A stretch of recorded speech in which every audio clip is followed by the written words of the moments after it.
Next, I want to go over how you can randomize the effects using the dice. So first thing that we need to do is show the dice, which can be done in two ways, which is you can go to View and show random dice, or you can click down here for quick access to show the random dice. And the dice assignment is a per sample pad thing.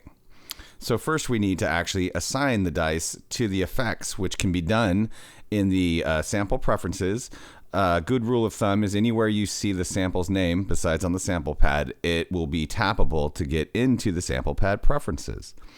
The sample pad preferences have a bunch of different things in there, colors, sizes, and other things, but what we're going to focus on is the third tab, which is our effects dice matrix. And then as you can see here, we have our core effects, our pan, volume, rate, and pitch.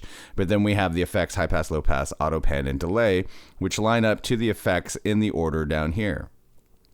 So let's go back in here. And what we're going to do is we want to assign some of the dice, which is you can see 1, 2, 3, and 4, which correspond down in the random dice area to the dice 1, 2, 3, and 4.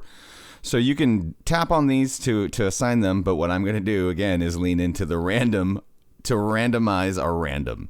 It's an inception of randomness. So let's go ahead and just tap this, and we'll do it a couple times. Let's just see what it does. But one of the things I know from using this is we are going to only have one control the high pass filter, because sometimes you'll think the sample pad's not playing, and it's because the high pass filter is not allowing any of the signal through. So now let's go ahead and start our sample,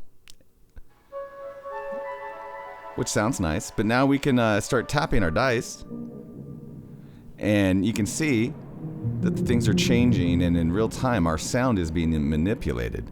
Of course, the high pass filter always comes through high.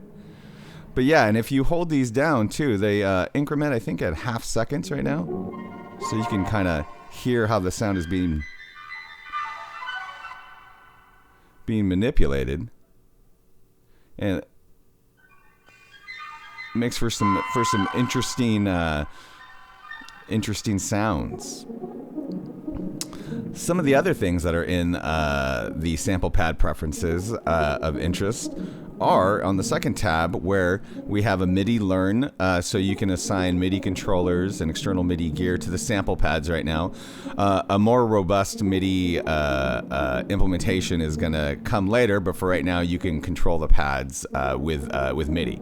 Another thing in here is choke groups. There are 6 choke groups that you can assign each sample pad to, and each sample pad that's in a choke group will choke the other sample pads that are in the same group. So we have our random thing. Let's make this one random as well. Let's go ahead and just go into our effects matrix, and we're just going to go ahead and tap it a couple times for inspiration. Again, let's put the high pass filter only on dice 1 and hit play. And we'll open it up, and then now we can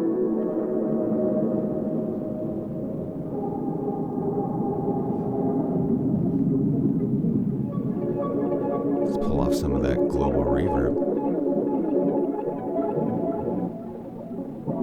The idea with this is just, again, quick inspirations, and later on you'll see about resampling and recording the outputs. So one of the fun things I like to do is, when resampling the whole thing, is to tap some of these effects and get these really kind of gnarly changes in our sounds. You can go from something really high pitch and fast to this really kind of low growl and drone.